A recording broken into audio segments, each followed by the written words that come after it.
Hello and welcome to Cinema of Blood. My name is John, and today 50 years of horror movies continues. We're going to be closing out the 1980s with this video. So that being said, I've got 5 horror movies from the year 1989. Now, I don't know what it is about 1989. I don't know if I just didn't watch as many horror movies or if I just don't remember as many horror movies, but it was kind of hard for me to find movies for this particular video, alright? I've been trying to do videos that I've actually seen and kind of remember the plot of and such to kind of give my feelings about them, how I felt about these particular movies, and that was really hard with this particular video. But that being said, let's go ahead and get underway. So the first one I'm going to talk about, now this one I have only seen one time, a long time ago. I remember it was kind of slow paced, but this is Parents. Alright, now this is directed by Bob Balaban, excuse me. It's written by Christopher Hawthorne. It stars Randy Quaid, Mary Beth Hurt, and Sandy Dennis. Alright, so what it's about is this family played by Randy Quaid and Mary Beth Hurt. And they've got a young son, and the son, this is like the 1950s, I believe, and the son, he kind of suspects that mom and dad might be cannibals. Alright, so that's pretty much the premise of what this movie is about, and the shenanigans that ensue, so to speak, because of such a premise, alright? I kind of look at this movie as one of those kind of metaphors of when you're a little kid, you either think that your parents can do no wrong, or you just think that your parents are demons, the devil themselves or whatever. I kind of think that's kind of what they're trying to say with this movie, or I don't know, maybe I'm wrong, maybe I'm talking out of my butt here or something like that. But anyway, that is pretty much the premise and the plot of Parents. Alright, so let's move on.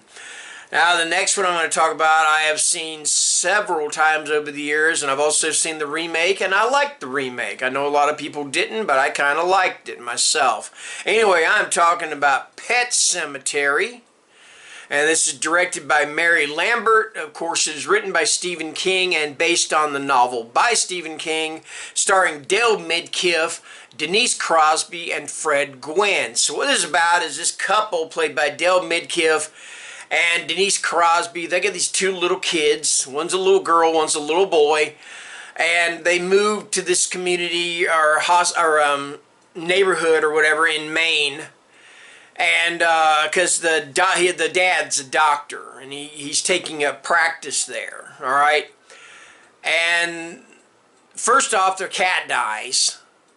Okay, and the neighbor, played by Fred Gwynne, kind of tells Lewis, the husband, about this place called the Pet Cemetery, and how the kids would used to bury animals up there in the pet cemetery, and the animals would come back. Alright, well, what happens is the cat gets hit, and that's what happens. He comes back when they do that. Alright, well, then the doctor and the little boy gets killed, and it kind of something snaps up inside the doctor's head, and he decides, well, if it's going to work on a cat, well, it'll work on a human, on a little boy.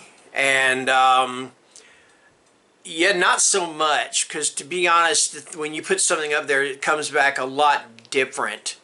And the results, I don't want to spoil anything if you've never read the book, and I don't want to spoil anything if you've never seen the movie, but the results of this are pretty terrifying, to say the least. Alright?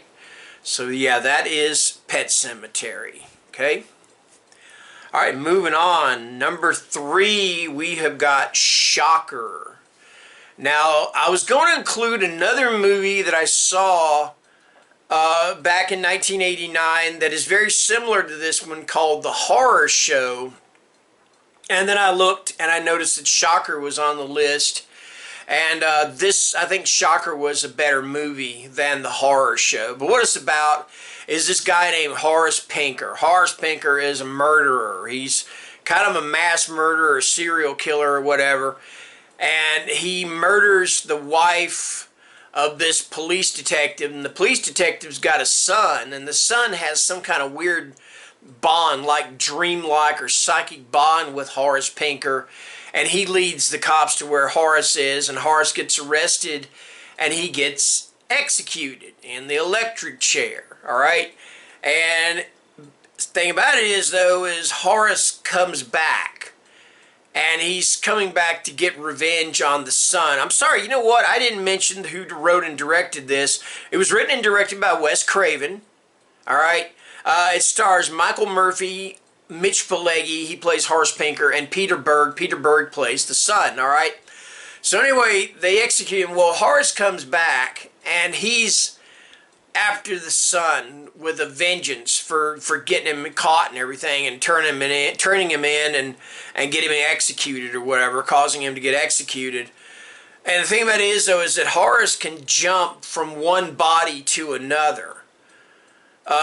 And that's what he does when trying to find this kid and kill him. And of course, the kid's kind of like, well, you know, if you're going to try to kill me, I'm going to try to kill you because, well, you're already dead in the first place and you should be in hell or whatever you go anyway, all right?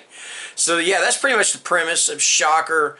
The whole thing of jumping body to body reminds me of the movie Fallen with Denzel Washington. And then the whole dream connection kind of reminds me a bit of A Nightmare on Elm Street with, of course, you know, also directed by Wes Craven. All right, so that is Shocker, okay? Okay, next up we have got Warlock. And this is directed by Steve Miner. The screenplay, or it is written by David Twohy, I'm not sure, T-W-O-H-Y. It stars Julian Sands, Laurie Singer, and Richard E. Grant. And Julian Sands plays this warlock, and he escapes the 17th century, and he ends up in the 20th century, and he is followed from the 17th to the 20th century by this witch hunter played by Richard E. Grant. Now, these two actors alone chew the scenery of this movie like you wouldn't believe. They turn it into almost a Shakespearean, you know, because there's a lot of enunciation. They enunciate everything. You know, I am a warlock. I am going to take your soul. And the witch hunter's like, no, you are not. You know, that kind of thing. All right. Anyway, so, yeah, basically what the warlock is trying to do is trying to basically establish his power here in the modern era. And he runs into Laurie Singer, and he puts a curse on her where she turns old or older by the day or whatever, and all kinds of stuff. And there's this one scene where he's talking to this little kid, and the little kid, he's talking about how his dad is not religious, and they don't go to church, and he's never been baptized or anything like that.